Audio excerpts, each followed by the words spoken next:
የጨዋታ ማሟሻ ማሟሻ ከወዲህም ከወዲያም ለመንገርም ለመዘከርም ማሟሻ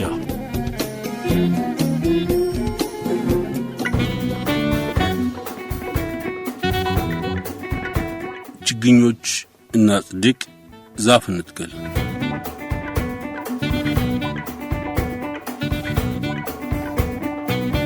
ሐምሌ 22 ቀን 2011 ኢትዮጵያውያን በብዛትና በህብረት ወጥተው በአንድ ጀንበር እጅግ ብዙ ችግኞችን በመትከል በዓለም ሙሉ ሊደነቅ የሚገባ ገድል ፈጽመው ነበር። ውሎ አድሮ ከችግኝ ተከላው ከሚገኘው ትርፍ ባሻገር ኢትዮጵያውያን በችግኝ መትከሉ ስነ ስርዓት ይበልጥ ተቀራርበዋል፣ ተጋግዘዋል፣ ተጣምረዋል። ችግኞች ሲጸድቁ ደን ይለማል፣ ደን ሲለማ ስጋም መንፈስም ይለማል። ደን ውሃ ነው፣ ምግብ ነው፣ ሕይወት ነው፣ ጉልበት ነው፣ ውበት ነው፣ ደስታ ነው፣ ሁሉ ነገር ነው። እነሆ ኢትዮጵያውያን ዘንድሮም ለስምንተኛ ጊዜ ችግኞችን እያጸደቁ እየተከሉ ይገኛሉ። እኛ ደግሞ ስለ ዛፍ ተከላ እናውራ። በመካከለኛ ኢትዮጵያ ነገስታቱ ቋሚ የሆነ መቀመጫ አልነበራቸውም። ከአንዱ አካባቢ ወደ አንዱ በመዘዋወር ድንኳን ይተክሉ ነበር። አጼ ዘርዓ ያዕቆብ ይህን ችግር ለመፍታት ሲሉ ደብረ ብርሃንን ዋና የመንግስት ማዕከል አድርገው ቆረቆሩ። በ1946 ዓመተ ምህረት ለብዙ ዘመናት ችግር የነበረውን የማገዶ እንጨት እጥረት ለማቃለል ሱባ መናገሻ የዛፍ ችግኝ አስተክለዋል። በዚያን ዘመን ከተተከሉት ዛፎች መካከል ከ460 ዓመታት ዕድሜ በላይ ያሏቸው ዛፎች በሱባ መናገሻ ደን ውስጥ ይገኛሉ። በመሆኑም ንጉሠ ነገሥቱ በኢትዮጵያ ብቻ ሳይሆን በአፍሪካም የመጀመሪያውን ብሔራዊ ፓርክ ወይም መናፈሻ የመሠረቱ መሪ ናቸው ማለት ይቻል ይሆን? ይህ መናፈሻ ከአዲስ አበባ በሰበታ በኩል 28 ኪሎ ሜትር ርቀት ላይ ነው ያለው። ወረድ ብሎ ማየት ነው።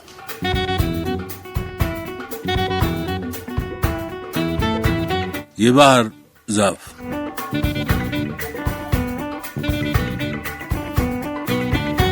ባህር ዛፍ ወደ ኢትዮጵያ ሊገባ የቻለው አዲስ አበባ ውስጥ በደረሰው የእንጨት ማለቅ ምክንያት ነበር ይላሉ ሉዊስ ላንዲ። እንደ አውሮፓ አቆጣጠር በ1870 ሪፖርት ላይ በሸዋ የነበረው ታላላቁ የወይራ ዛፍ ሁሉ አለቀ። 10 ኪሎ ግራም ከሰል ለማክሰል 1000 ኪሎ ግራም እንጨት ይነዳል ብሏል። ሮቢን እንደጻፈው ደግሞ በሐረር ዙሪያ ያሉ ሰዎች በዛፍ ስር እሳት የማንደድ ባህል አላቸው። ዛፉ እስኪወድቅ ድረስ በመደጋገም እሳት ያነዱበታል። በዚህ አይነት በሳት ቃጠሎ የሚወድቀው ዛፍ ጉቶ ሁሉ ስለሚቃጠል እንደገና ሊያቆጠቁጥ እንኳን አይችልም ብሏል። አማኑኤል ሬይ ዛፉን የጨረሰው መሬቱን ሁሉ ለከብት ግጦሽ የማዋል ልምድ ስላላቸው መሬቱ ሳር እንዲያበቅል እያሉ ያቃጥሉታል። በመሬቱ ላይ ቁጥቋጦ ብትኖርም አብራ ትቃጥላለች። ባለፈው ጊዜ በቁልቤ ያየሁት ደን አሁን ባዶ ሆኗል ይላል። ማሳይ ደግሞ ለዛፉ ማለቅ ሌላው ምክንያት አውሬ ለማጥፋት እያሉ ደኑን ስለሚያቃጥሉት ነው ብሏል። በዛፍ ማለቅ ምክንያት ምን ያህል ችግር ደርሶ እንደነበር ዲያባዲ ሲጽፉ በአስመራ አካባቢ ያለው ደን ጠፍቶ ቦታው በአንዳንድ ቁጥቋጦዎች ተሸፍኗል ሲል፣ ሌጅን ባድዋ ሕዝቡ በግንጦት ከባድ ችግር ደርሶበታል ብሏል። አጼ ቴዎድሮስን ለመውጋት ከመጡት እንግሊዞች ጋር አብሮ የመጣው ማይደን አገሪቱ ዛፍ የለባትም፣ በትግሬ ውስጥ ለቴሌግራፍ ሽቦ መዘርጊያ የሚሆን አንድ ግንድ አጥተን ከባድ ችግር ደረሰብን፣ ኢንጂነሮቻችንም የሚሰሩበት አጥተው ተቸግረው ነበር ሲል ጽፏል።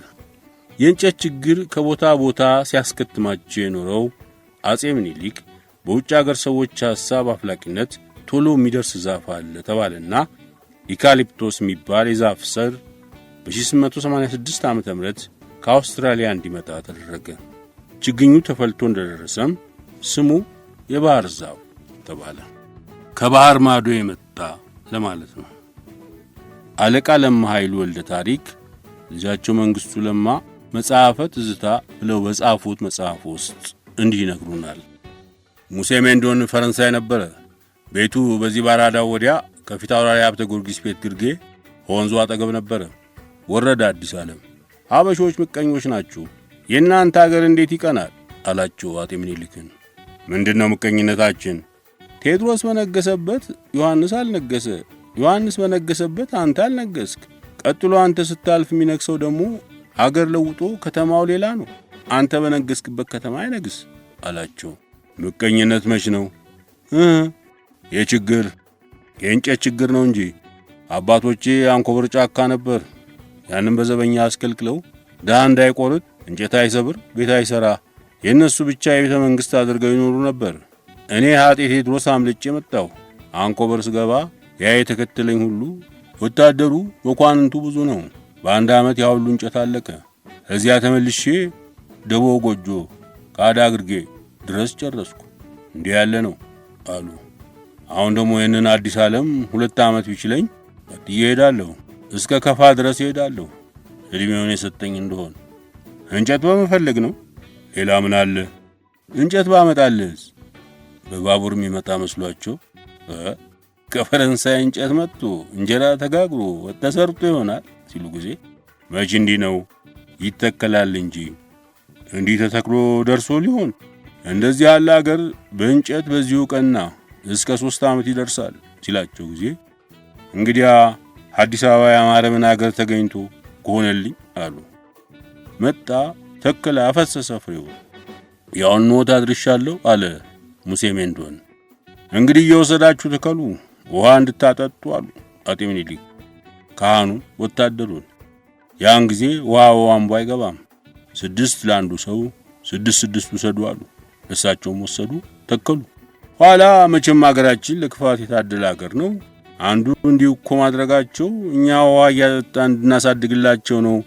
ንጉሥ እንጂ መንግስት ነው እንጂ ድሃ አይቆርጠው አይማግደው ቤት አይሰራው አለና ሲል ጊዜ ዓለም ሁሉ ተናጋ። የንጉሥ ነው አሉ አይቆርጡም አሉ ተባለ። ርዕሰ ደብር መኮንን የምንለው ነበር እሱ። እኔ ምን ቸገረኝ እስካለው ለጊዜው ደስ ይበለኝ እንጂ ንጉሥ ቢወስድብኝ ምን ቸገረኝ አለና ወንዝ ዳር ነው ቦታው 6 እሱ ተከለ። የቀረው አንተክልም አለ። እኔ ወይራ ድግጣ አምጥቼ ተከልኩ። የሰው አገር እንጨት ምን ነው? ለታቦቱ 20 ሰጡ አጤ ምኒልክ። ዙሪያውን ከቅጥሩ ውስጥ ተተከለ ባህር ዛፉ። እገሌ ይሄን ያጠጣ እገሌ ይሄን ያጠጣ ተብሎ ታዘዘ። አለቃው አለቃ ወልደ ያሬድ ናቸው አዛዡ። ጸደቀ። ምን አለ በአመቱ ሁሉ ተከለ። እኔም ተከልኩ ባያሌው። አሁን አለ የኛ አገር ዛፍ የኢትዮጵያ ዛፍ አለ ወይ? በአዲስ አበባ አጋም ቀጋ አልፎ አልፎ ወይራ። አሁንማ በትግሬ በበጌ ምድር በላስታ በሁሉ በጎጃም በመላው አገር መላ ያልደረሰበት የት አለ?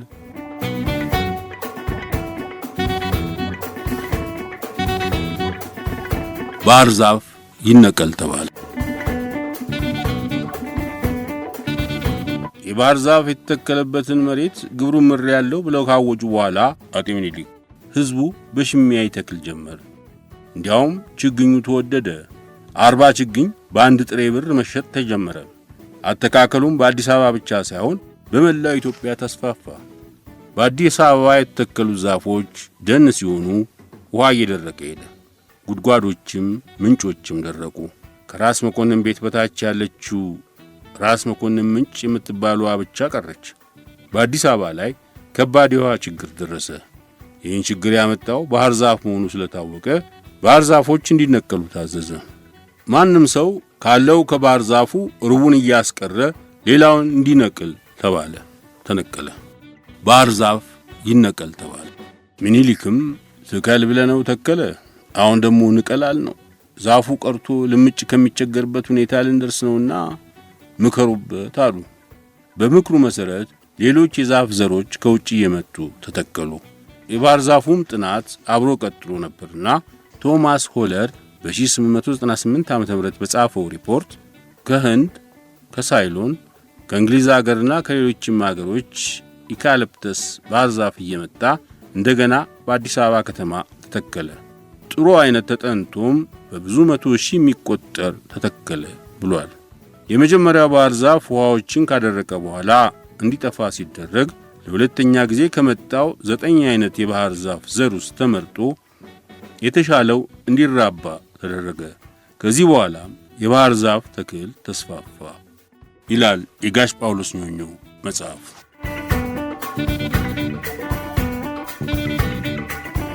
ሙሴ አቬዲስ ቴሬዚያን እንዲህ ይላሉ።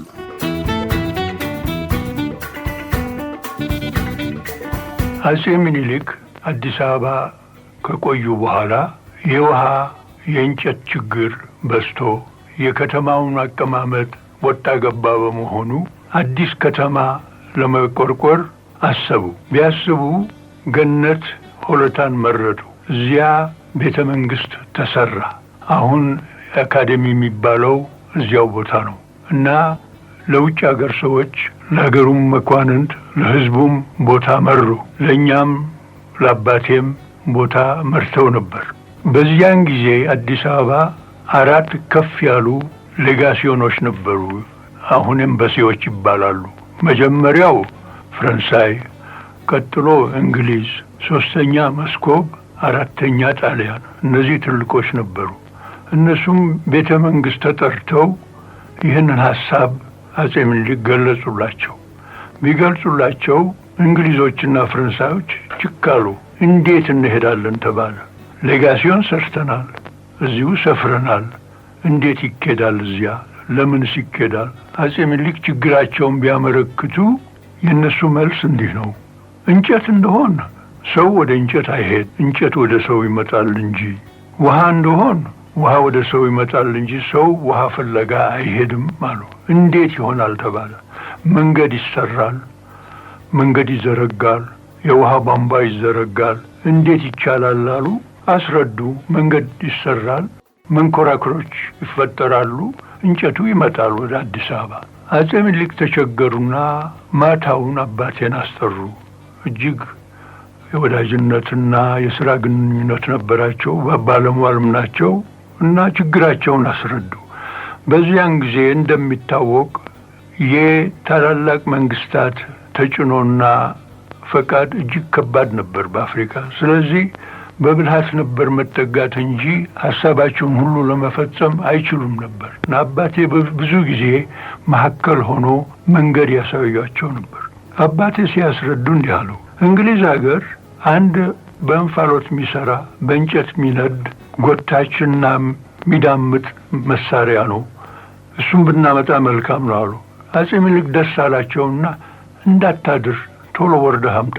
አባቴ ወዲያው በከብት ድሮ ድሬዳዋ በበቅሎ ነው የሚኬደው።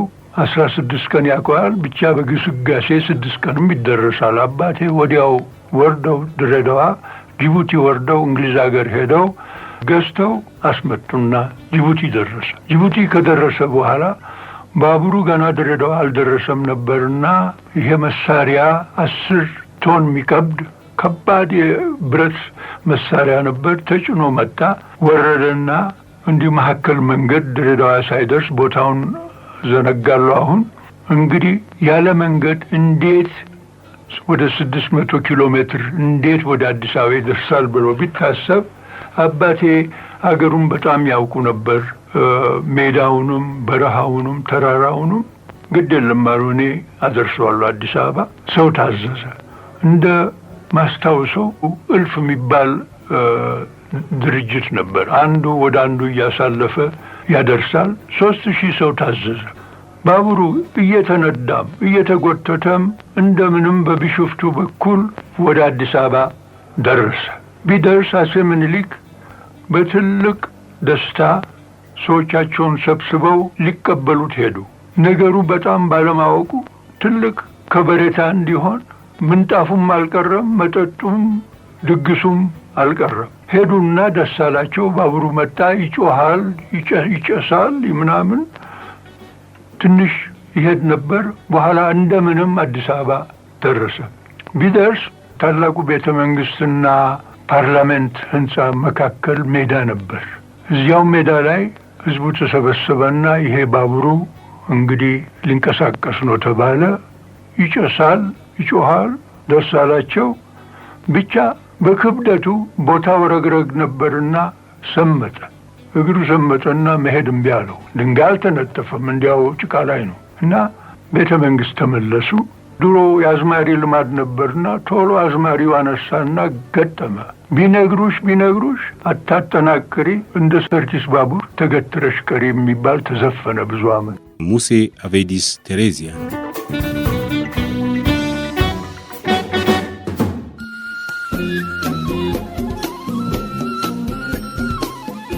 የጨዋታ